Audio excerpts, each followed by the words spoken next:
কলকাতা টালিগঞ্জ, সেই কলকাতার টালিগঞ্জ বিধানসভা কেন্দ্রের যে আমরা যেখানে আছি সেখানে এই ফর্ম বিতরণ চলছে।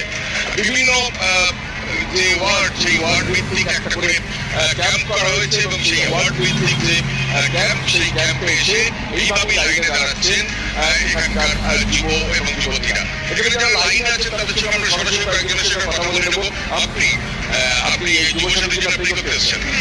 হ্যাঁ, এটা খুব জরুরি। এখন অনেক খরচাপাতি হয়তো স্টুডেন্ট যারা এখন আনএমপ্লয়েড পাস করে গেছে তাদের একটু তো দরকার আছে। আপনি কি করেন? এখন আমি বাড়িতে কিছুই নেই, এমনি হয়ে গেছে, এখন বসে আছি। আপনি কোনো চাকরি পাননি? না, এখনো পাইনি, অ্যাপ্লাই করছি সব জায়গায়, এখন পাই চাকরির বিকল্প হতে পারে এই ভাতা? না, অবশ্যই নয়, কিন্তু একটা কিছু চাকরি পেলে অনেকটা বেশি অ্যামাউন্টে পাওয়া যায় অবভিয়াসলি, কিন্তু